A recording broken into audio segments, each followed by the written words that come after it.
السلام علیکم guys, welcome back to my YouTube channel novel circle. تو گائز کیسے ہیں آپ سب لوگ؟ امید کرتے ہیں آپ سب لوگ خیریت سے ہوں گے۔ ویڈیوز شروع کرنے سے پہلے آپ سب سے گزارش ہے کہ پلیز آپ میرے چینل کو سبسکرائب کر دیجئے اور ساتھ میں بیل آئیکن کو بھی لازمی پریس کیجئے گا تاکہ میرے چینل کی نئی آنے والی ویڈیو کی نوٹیفیکیشن سب سے پہلے آپ کو ملے۔ تو چلیے ناول کا آغاز کرتے ہیں۔ قسط نمبر 10۔ ایک ہفتہ ہو گیا تھا اس دن کی تلخی کو، مگر دونوں طرف خاموشی تھی۔ پہل تو دریا کو کرنی چاہیے تھی کیونکہ زیادہ بھی اسی کی طرف سے ہوئی تھی، مگر دریا سمجھ نہیں پا رہی تھی کہ وہ کیا کرے اور کیا نہ کرے۔ اسی سوچ میں مزید ایک ہفتہ گزر گیا۔ میرب کی شادی کو ایک ہفتہ رہ گیا تھا اور وہ بار بار کال کر کے کنان کا دماغ چاٹ رہی تھی۔ کنان اب ہرگز پہل کرنا نہیں چاہتا تھا، مگر پھر سے میرب کی شام کو آنے والی کال پر اکتایا ہوا دریا کے روم میں چلا گیا۔ دریا شاید نہا کر نکلی تھی، اسی لیے گیلے بال آبشار کی مانند پشت پر بکھرے تھے۔ کنان نے خود کو ملامت کرتے ہوئے دل کو ڈپٹا، جو نہ جانے کیوں اس ظالم لڑکی کو دیکھ کر پھر سے بے قابو ہوا تھا۔ دریا جلدی سے دوپٹہ لے کر اس کی طرف پلٹی۔ ہمیں ایبٹ آباد جانا ہے کل، اسی لیے ریڈی ہو جاؤ، شاپنگ کر آئے؟ جی، دریا کے جی پر کنان نے حیرت سے اسے دیکھا۔ میں گاڑی نکالتا ہوں، آ جاؤ تم، وہ کہتا کمرے سے نکل گیا۔ دریا نے شکر کیا، آخر چپ تو ٹوٹی۔ جلدی سے بال باندھے اور چادر لے کر باہر نکلی۔ آج پہلی دفعہ وہ کنان کے ساتھ کہیں جا رہی تھی، ورنہ تو شادی کے شروع دنوں میں وہ کنان کی دوستوں کی دعوتوں کو بھی منع کر چکی تھی۔ دریا نے خاموشی سے دل کھول کر اپنے لیے شاپنگ کی، آخر کو شوہر کی کمائی جو تھی۔ کنان نے بھی اپنے گھر والوں کے لیے بہت کچھ خریدا اور اب وہ دریا کو لے کر ریسٹورنٹ آیا تھا تاکہ اچھا سا ڈنر کر سکے۔ دونوں خاموش بیٹھے کھانے کا ویٹ کر رہے تھے جب کنان بولا، میں واش روم سے ہو کر آتا ہوں، تم بیٹھو یہیں۔ دریا نے سر ہلایا۔ ابھی کنان کو گئے 2 منٹ ہی ہوئے تھے جب دریا کو اپنے قریب آواز سنائی دی، دریا ڈیئر بلبل۔ دریا نے خوفزدہ آنکھوں سے دائیں جانب دیکھا۔ وہاں آذر کھڑا تھا اپنی مکروا مسکراہٹ کے ساتھ۔ ڈیئر بلبل، کہاں کہاں نہیں ڈھونڈا تمہیں، اور تم یہاں مزے کرتی پھر رہی ہو۔ It's not fair darling. Azar نے انگلی دریا کے گال سے ٹچ کی۔ How dare you to touch me, you idiot. دفع ہو جاؤ یہاں سے، ورنہ کیا سویٹ ہارٹ، میں بھی تو سنوں آخر۔ وہ مسکرایا۔ بتاؤ نا ڈارلنگ، کہاں تھی اور کس کس کے ساتھ نائٹ گولڈن کر چکی ہو؟ مجھے لگتا ہے اب تو میری باری آ ہی گئی ہوگی۔ کیوں، ٹھیک کہا نا؟ وہ خباثت سے کہتا اور قریب ہوا۔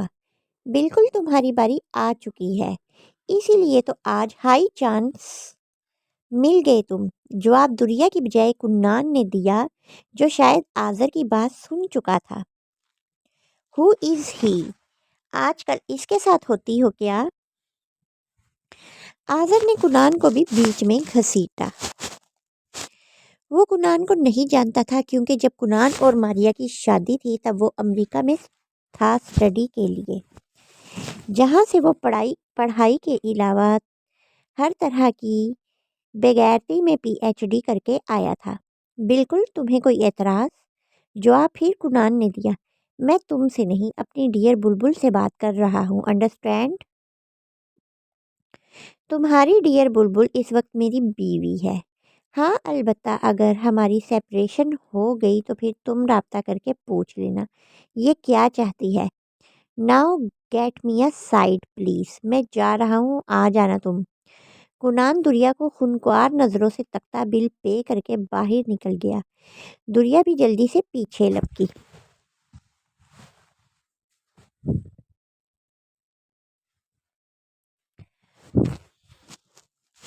مگر آذر نے راستہ روکا۔ کیا وہ سچ کہہ رہا ہے؟ تم بیوی ہو اس کی؟